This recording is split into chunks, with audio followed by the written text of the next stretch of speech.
Morning student. हम आपकी हिंदी की बुक क्षितिज का गद्य खंड का चैप्टर 2 बाल गोविंद भगत पढ़ रहे हैं, जिसके लेखक है राम वृक्ष बेनीपुरी जी। हमने लास्ट वीडियो में इस चैप्टर के बारे में पढ़ा था कि जब सुबह सुबह बाल गोविंद भगत सर्दियों में भजन करने जाते थे, नदी किनारे स्नान करने जाते थे और वहीं पे भजन करते थे, तो उसका संगीत सुनकर लेखक भी उठ जाते हैं उनका देखने के लिए वहाँ पे चले जाते हैं। तो वहाँ पे दृश्य होता है कि आसमान के तारों की दीपक अच्छे से बुझे नहीं थे, मतलब थोड़े थोड़े तारे टिमटिमा रहे थे आसमान में। पूर्व में सूरज निकलने ही वाला था, उसकी लालिमा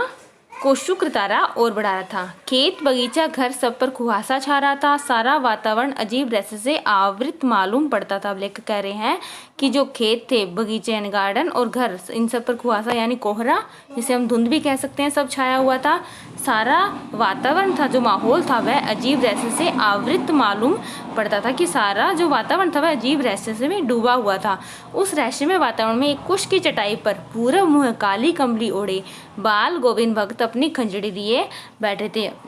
लेखक कह रहे जो अजीब सा वातावरण था, इसमें कुश की चटाई यानी तिनकों का एक आसन होता है, उस पर बैठकर पूर्व दिशा की ओर मुंह कर कर काली कंबली ओढ़कर बाल गोविंद भक्त अपनी खंजड़ी, जो उनका वाद्य यंत्र था, जो वो गाना गाते थे, वो खंजड़ी साथ में लेकर वाद्य यंत्र को बजाकर गाना गाते थे, तो वो वहाँ पे लिए बैठे थे। उनके मुंह से शब्दों का तांता लगा था, उनकी उंगलियां खंजड़ी पर लगातार चल रही थी। अब लेकर कह रहे हैं कि उनके मुंह से जो वो गा रहे थे, तो उनके शब्दों का तांता यानी मुंह से शब्द लगातार निकल रहे थे, कतार लगी हुई थी शब्दों की उनके मुंह से, और उनकी जो उंगलियां थी वो खंजड़ी पर लगातार चल रही थी कि वो खंजड़ी बजा रहे थे। गाते गाते इतने मस्त हो जाते, इतने शुरूर में आ जाते, उत्तेजित हो उठते कि मालूम होता अब खड़े ही हो जाएंगे। लेखक कह रहे हैं कि वो गाते गाते इतने खो जाते, इतने मस्त हो जाते थे, इतने सुरूर में यानी मस्ती में आ जाते थे, एक्साइटेड हो जाते थे, ऐसा लगता था कि वो अभी खड़े ही हो जाएंगे। कमली तो बार बार सिर से नीचे सरक जाती, मैं जाड़े से कंपा रहा था, किंतु तारे की छांव में भी उनके मस्तक के श्रम बिंदु तब तक चमक ही पड़ती। अब लेखक कह रहे हैं कि जो काला कंबल उन्होंने ओढ़ रखा था, जब वो बार बार गाना गाते गाते मस्त हो जाते, मस्ती में आ जाते, सुरूर में आ जाते, तो वो काला कंबल बार बार सिर से नीचे सरक जाता था। मैं तो जाड़े से, मैं ठंड से, मतलब वो कह रहे हैं मैं ठंड से कांप रहा था, सर्दी इतनी थी, किंतु तारे की छांव, जो हल्के हल्के तारे थे, उनकी छांव में जो उनके मस्तक, बाल गोविंद भक्त के मस्तक पे जो उनकी मस्ती में वो भजन गा रहे थे, इतनी मेहनत कर रहे थे एक तरह से, तो उनपे पसीने की बूंद थी, वो चमक रही थी कि इतनी ठंड में भी उनके मस्तक पे, उनके सिर पे, माथे पे उनके पसीना निकल रहा था, चमक रहे थे पसीने की बूंद उनके माथे से। गर्मियों में उनकी संध्या कितनी उमस भरी शाम को नए शीतल करती, अपने घर के आंगन में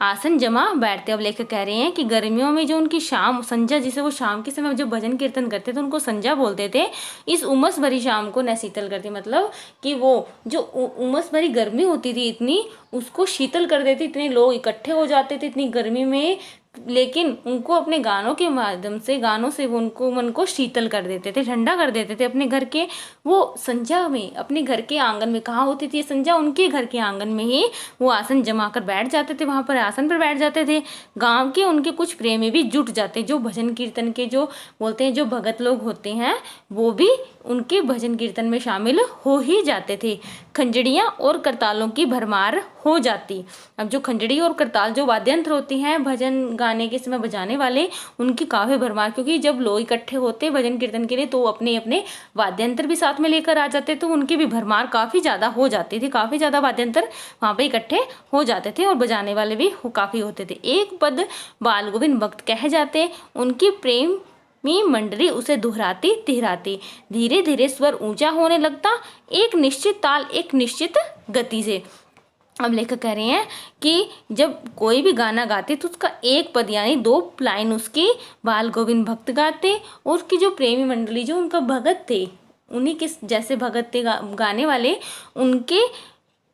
उनके पीछे पीछे दोहरा 2 बार गाते थे, तिहराते यानी 3 बार गाते थे उस लाइन को। जब उन ऐसे करते थे, उनका स्वर काफ़ी ऊंचा होने लग जाता था, जब वो एकदम मस्ती में आ जाते थे। लेकिन श्रम ऊंचा होने लगता है इसका मतलब यह नहीं कि उनका स्वर बिगड़ने लगता था या फिर कानों को बुरा लगने वाला लगता था, ऐसा कुछ नहीं होता था। वो एक ताल पर ऊंचे स्वर में होते थे, एक निश्चित गति से ऊंचे स्वर में होते थे। उस ताल स्वर के चढ़ाव के साथ श्रोताओं के मन में ऊपर उठने लग जाते थे। कैसे में ताल स्वर ऊंचा उठता था, श्रोताओं के मन भी एक तरह से उठने लग जाते थे। जिस तरह स्वर ऊंचे नीचे होते हैं, उनके मन भी ऐसे ही होने